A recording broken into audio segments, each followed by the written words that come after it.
ఈ బిత్రపాడు గ్రామ ప్రజలందరికీ కూడా శుభకరమైన సువర్తమానం అండి. ఏంటి ఈ సువర్తమానం అంటే, ఈ మధ్యాహ్న కాల సమయంలో ఈ 11 గంటలప్పుడు ఈ ఎండ వేళలో వీళ్ళకేం పని లేదా అని మీరు అనుకోవచ్చు. కానీ దేవాది దేవుడి సువార్త మీకు అందించాలని, మీరందరూ కూడా మంచివారు, మీరందరూ కూడా దేవుడిని తెలుసుకుంటారని, మీరందరూ కూడా పరలోక రాజ్యానికి వారసులు అవుతారని, మీరెవ్వరూ కూడా నరకానికి పోకూడదనే మా వేదన, మా రోదన, మా శోధన. మనందరం కలిపి పరలోక రాజ్యంలో యేసయ్య పాదాల చెంత ఉండాలనే మా ఆశ. ఏంటంటే, దేవుడు లోకమును ఎంతో ప్రేమించెను కాగా తన అద్వితీయ కుమారునిగా పుట్టిన వాని యందు విశ్వాసం ఉంచి ప్రతి వారును నశింపగా నిత్య జీవము పొందినట్లు ఆయన అనుగ్రహించును.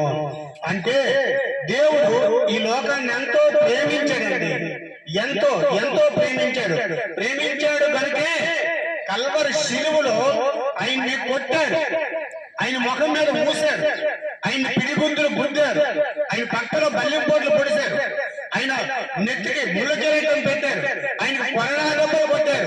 ఇన్ని చేసినా సరే దేవుడు ఏమన్నాడో తెలుసా? తండ్రి, వీరేం చేస్తున్నారో వీరికి తెలియదు కనుక వీరినేమి కూడా చెయ్యొద్దు తండ్రి అని యేసుక్రీస్తు ప్రభువుల వారు తన తండ్రిని బ్రతిమాలాడండి. మనకు ఎవరైనా ఒక దెబ్బ కొడితే మనం ఊరుకుంటామా? 2 దెబ్బలు కొడితే కానీ మనకు నిద్ర పట్టదు. హల్లెలూయా. అటువంటిది యేసుక్రీస్తు ప్రభువుల వారు ఆయనకి ముఖం మీద పిడిగుద్దులు గుద్దారండి, ముఖం మీద ఉమ్ము ఊసారండి, ఎంత వేదన పెట్టారండి. ఆ మ్రాణిని భుజం మీద వేసుకొని 7 కిలోమీటర్లు నడిపించారండి. అయినా సరే ఆ బాధను భరించారండి. ఎవరి కోసం? మీకోసం, నా కోసం. మనం సుఖంగా ఉండాలని, మనం మంచిగా ఉండాలని, మనము చేసిన పాపాలకి ఆయన శిక్ష అనుభవించాడండి. మనం ఏం పాపాలు చేసాం పాస్టర్ గారని మీరు అనవచ్చు. మనం చేసిన పాపాలు ఏమీ లేవా? తెలుసుకోండి ఒకసారి. మన మనసుతో పాపం చేయట్లేదా? మన మనసులో దుర్బుద్ధి పుట్టట్లేదా? ఆ మనసుతో చేసిన పాపానికి మనసుకు శిక్ష వేశారండి. శరీరంతో చేసిన పాపానికి శరీరానికి కొరడా దెబ్బలు, 1 కప్పు 40 కొరడా దెబ్బలు కొట్టారండి. తలతో చేసిన పాపానికి, అదే మన మైండ్ తో చేసే పాపానికి ముళ్ళ కిరీటం పెట్టారండి. మన పట్టతో చేసిన పాపానికి పట్టలో బల్లెం పోట్లు పొడిచారండి. దేవుడు ఎంతో వేదన పడ్డాడండి, ఎంతో రోదన పడ్డాడండి, ఎంతో శోధన పడ్డాడండి. దేవాది దేవుడు ఈ రోజు చనిపోయి మళ్ళా 3వ రోజున సజీవుడుగా లేచి మనల్ని కాపాడుతున్నాడంటే నువ్వు నేను చేసిన కాస్తైన పుణ్యం బట్టి.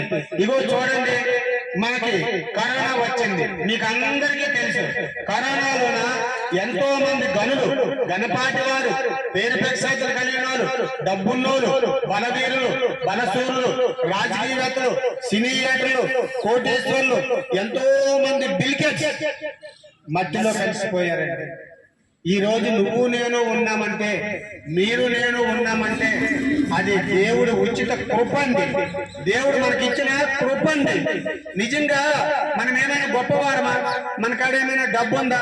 మనకాడేమైనా బంగారం ఉందా? మనం అందచందాలతో ఉన్నామా? మనం బలవీరులమా, బలసూర్లమా, లేకపోతే రాజకీయవేత్తలమా, లేకపోతే కోటీశ్వర్లమా, లేకపోతే బిల్కేట్స్మా? మనకు పలుకుబడి ఉందా? ఏమీ లేదు. కానీ మన చెంత ఎవరున్నారు? యేసుక్రీస్తు ప్రభువుల వారు ఉన్నారు. హల్లెలూయా, హల్లెలూయా. యేసుక్రీస్తు ప్రభువుల వారు నిన్ను నన్ను ఆ కరోనా మన దరిదాపుల్లోకి రాకుండా, ఏ కరోనా పో అనగానే ఆ కరోనా మన నుంచి పోయిందండి. ఈ రోజు మనం సజీవ లెక్కల్లో ఉన్నామంటే మన ద్వారా దేవుడు ఏదో ప్రణాళిక చేయబోతున్నాడు.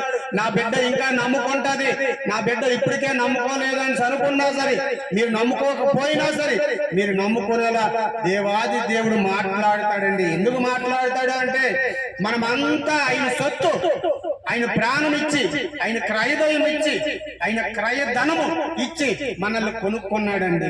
ఈ రోజు మనం సజీవ లెక్కల్లో ఉన్నామంటే ఆయన కృప,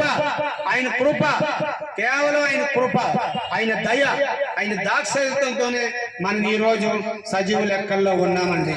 నిజంగా చెప్పాలంటే మనము కరోనా వలన మట్టిలో కలిసిపోవలసిన మనల్ని దేవాది దేవుడు తన రక్షణ అనే అగ్ని కంచె మన చుట్టూరు, మన చుట్టాల చుట్టూరు, మన బంధువుల చుట్టూరు, మన అన్నదమ్ముల చుట్టూరు, మన అక్క చెల్లెల చుట్టూరు, మన పిల్లల చుట్టూరు, ప్రతి ఒక్కరి చుట్టూరు తన రక్షణ అనే అగ్ని కంచె వేసి తన రెక్కల దాటిలో మనల్ని భద్రపరిచి సంపూర్ణ ఆరోగ్యాన్ని మనకు ప్రసాదించి దీర్ఘాయుస్సును ప్రసాదించబట్టే ఈ రోజు మనము సజీవ లెక్కల్లో ఉన్నామండి.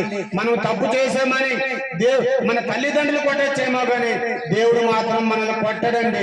ఎందుకంటే ఆయన బిడ్డలు, ఆయన సృష్టి, మనం ఆయన సృష్టి ఈ రోజు ఇలా ఉందండి.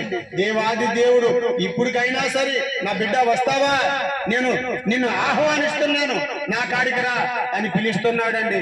అలాగే ప్రయాసపడి భారం మోసుకుంటున్న సమస్త జనులారా నా యొద్దకు రండి, నేను మీకు విశ్రాంతి కలగజేసేది అంటున్నాడండి.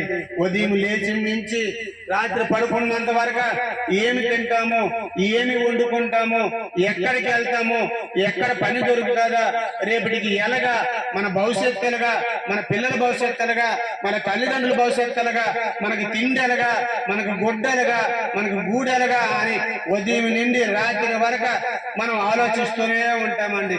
ఈ రోజు గడిచిపోయింది, రేపటికి ఎలాగా భగవంతుడా మా పరిస్థితి తెలిసి బాధపడతామండి. కానీ దేవుడు ఏమంటున్నాడు, ప్రయాసపడి భారం మోసుకుంటున్నా సమస్త జనులారా నా యొద్దకు రండి, మీకు అందరికీ నేను విశ్రాంతి కలగజేసేస్తాను అంటున్నాడు. ఎక్కడ విశ్రాంతి కలగజేసేస్తాడండి? పరలోక రాజ్యములో. ఇదిగోండి ఈ ఎండలో చూడండి, ఒక 10 నిమిషాలు ఉండగలమా? ఎండకి బీపీ సర్ అంటది, ఒళ్ళల్లా సిమ్ అంటది.